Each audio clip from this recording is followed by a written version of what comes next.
नहीं, बिल्कुल वो करना ही था। स्टे कैसे लग सकता है भाई? कौन सा हम लोग क्या, ये चुनाव आयोग के द्वारा लिया गया ये फैसला है? कौन सी कोई गलत प्रक्रिया का इस्तेमाल किया जा रहा है?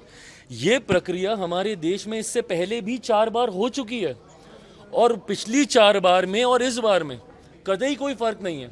इस बार में बस फर्क इतना है कि इसमें टेक्नोलॉजी को जोड़ा गया। पहले फिजिकली आपको जाके डॉक्यूमेंटेशन सबमिट करने होते थे, अब आप ऑनलाइन सबमिट कर सकते हैं। सिर्फ टेक्नोलॉजी इसमें जोड़ी गई है। पिछली 4 बार जैसे इस प्रक्रिया का पालन हुआ है उसी तरीके से पालन हुआ है। सुप्रीम कोर्ट ने ज़रूर सुझाव दिए हैं कि इस दौरान जो नए डॉक्यूमेंटेशन का प्रावधान सरकारों के द्वारा बनाया गया, जिसमें आधार भी है, उसको भी जोड़ा जाए। बट जब आप आधार का आप जिक्र करते हैं कि उसमें आपका जन्म कहाँ का है, ये वो क्लैरिटी नहीं आती है।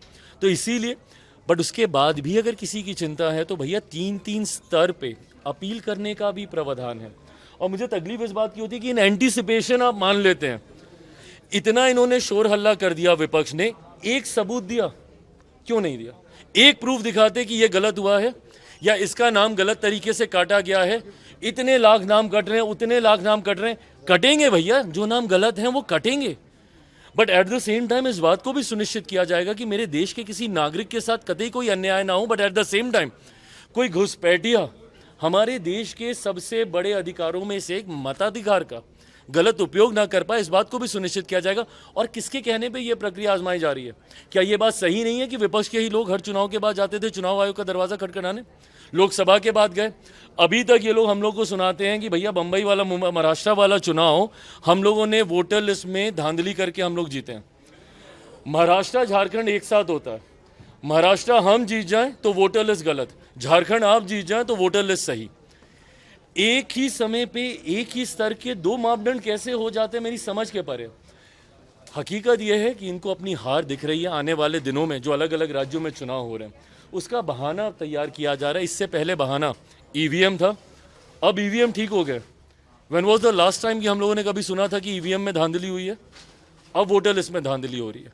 हर 2 साल 3 साल के बाद इनको एक नया बहाना लेके आना है, उसकी शुरुआत इन्होंने की है। दिक्कत यही है कि विपक्ष एक व्यक्ति को घेरने के लिए देश की सेना का अपमान करने से भी नहीं चूकता।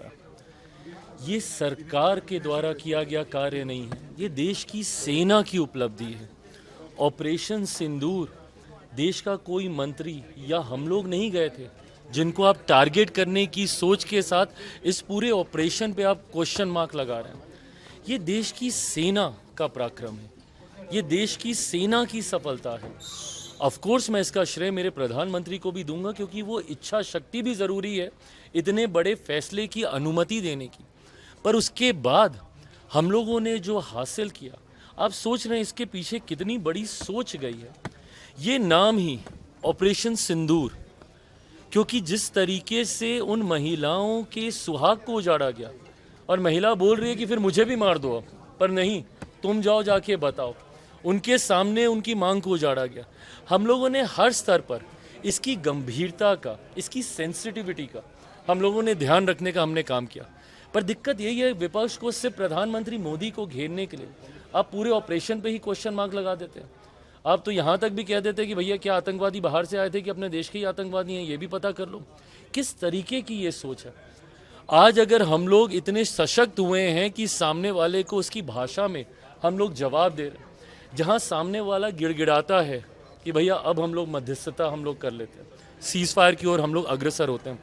तकलीफ मुझे इस बात की है कि इनको विदेश के हर व्यक्ति पर भरोसा है, पर अपने देश के नेताओं पर, अपनी देश की सरकार पर भरोसा नहीं है। इनको दूसरे देश का राष्ट्रपति क्या कहता है वो विश्वास कर लेंगे, या हमारे पड़ोसी देश क्या कहते हैं उस पर विश्वास कर लेंगे, पर हमारे अपने सेना के लोग क्या कहते हैं उस पर विश्वास नहीं करेंगे। शपथ लिए हुए लोकतांत्रिक तरीके से हमारे रक्षा मंत्री, हमारे फॉरेन मिनिस्टर, ये लोग क्या कह रहे हैं उस पर विश्वास नहीं करेंगे। और इसीलिए ये लोग विरोधियों की आवाज़ को बल देते हैं। ये लोग उन लोगों के स्वर में स्वर मिलाने का काम करते हैं जो कहीं ना कहीं हमारी देश को तोड़ने का प्रयास करती है। इनको हमारे पड़ोसी मुल्क जो कह रहा है सेम लैंग्वेज ये लोग बोल लेंगे, बट हमारे देश की सेना क्या कह रही है उस पर विश्वास ये लोग नहीं करेंगे।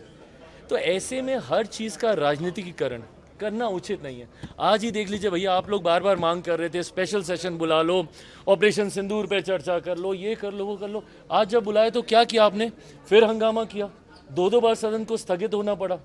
तो ये आपकी प्राथमिकता है। आपकी प्राथमिकता दिखती है ना कि भैया आपको हर चीज़ पे राजनीति करनी है, और हर चीज़ का राजनीतिकरण करना उचित नहीं। आप सवाल कीजिए ना, पूछिए कि क्या हुआ था, कैसे हुआ था, क्या ऐसा सही है, क्या वैसा सही है, क्या ये बात सुनने को आ रही है, ये सही है, क्वेश्चन कीजिए। बट आपको क्वेश्चन ही नहीं करने, आपको तो अपने स्टेटमेंट्स देने हैं अपने पॉलिटिकल बेनिफिट के लिए। तो अगर इस मंच का उपयोग आपको सिर्फ अपने पॉलिटिकल बेनिफिट के लिए करना है, तो ये स्वीकार लीजिए कि आपको इस ऑपरेशन से कुछ लेना देना नहीं। पूरे देश में लागू होगा, होना चाहिए नहीं पूरे देश में। मैं बिल्कुल पक्ष में हूँ, मैं बिल्कुल पक्ष में हूँ। ऐसा होना चाहिए। एक इंटेंसिव रिवीजन की ज़रूरत है। जिस तरीके से कई बार हम लोग देखते हैं, और ये बहुत बेसिक चीज़ है, किसी का निधन हो गया, उनका नाम चले ही जा रहा है वोटर लिस्ट में, और कई लोग ऐसे हैं जो उनके नाम पे जाके वोट भी डालाते हैं। तो ऐसे में एक इंटेंसिव रिवीजन होना ज़रूरी है। बिहार संजोग ऐसा है कि सबसे पहला चुनाव हमारे राज्य में ही है, बट आने वाले दिनों में असम में, बंगाल में, तमिलनाडु में, जहाँ जहाँ भी चुनाव हो रहे, इवेंचुअली ये पूरे देश में ये प्रक्रिया अपनाई जाएगी। पूरे देश में ये इंटेंसिव रिवीजन होगा, और ये होना ज़रूरी है। मैं बिहारी हूँ, मुझे कोई कमेटी भेजने के लिए अपने राज्य में की हालातों को जानने के लिए कोई कमेटी भेजने की मुझे ज़रूरत नहीं है। मैं जान रहा हूँ कि वहाँ पे सिचुएशन क्या है और कैसी है, और इसीलिए उस पर मैंने चिंता जाहिर की है। But at the same time ये जिम्मेदारी भी हम सबकी ही है। मैं जब इन बातों को रखता हूँ तो मेरे शब्दों में बगावत इनको दिखाई देती है। वो बगावत नहीं है, वो चिंता है। आप बगावत देखना चाहते हैं क्योंकि आपकी मंशा तभी पूरी होगी।